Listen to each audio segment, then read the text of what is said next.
Title: Fashion Police Extreme, Afghan Women Stuck in Gender Apartheid, UN Analyst Claims. TLDR. A UN whiz-kid dropped a bombshell, equating Taliban's strict control over Afghan women to a gender apartheid. Rights? PFFT, what rights?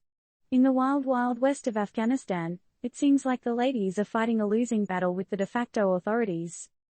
Are we trapped in some retrograde time warp? Are we living in a Margaret Atwood novel? When did The Handmaid's Tale become a potential documentary?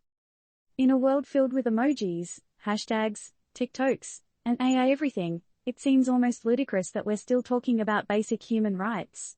But here we are, at the brink of what a United Nations guru is calling gender apartheid happening right under our noses in Afghanistan. What's the sitch? Here's the 411, ladies in Afghanistan are seemingly playing an extended, and quite frankly, terrifying game of Simon Says with the Taliban. Only, Simon seems to have an archaic, warped sense of rights and liberties when it comes to women and girls. According to this UN hotshot, women are forced to live under restrictive conditions where they are denied fundamental rights.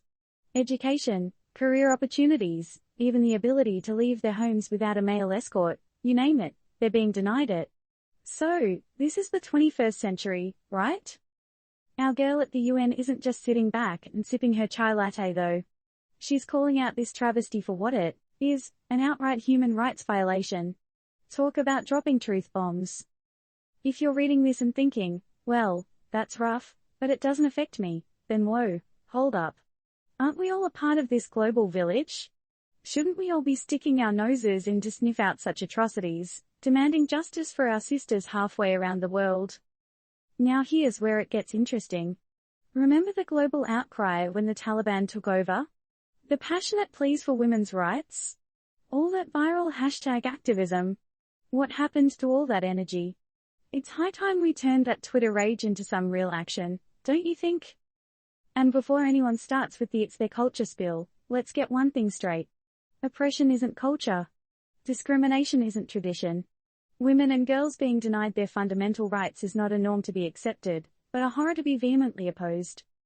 So the burning question is, are we going to sit around and share memes, or are we going to use our influence, our voices, our tweets, to make sure Afghan women are seen, heard and ultimately, freed? It's all on us, folks. It always has been. So, what's our move going to be? Olive skin. Disclaimer: the information in this article is based on the viewpoint of a UN expert. Turned Up News does not endorse or reject these views. It does not provide legal, investment or other advice. Please consult with a professional if you require these services. Final question: is silence an act of complicity in this scenario? How will you use your voice for change?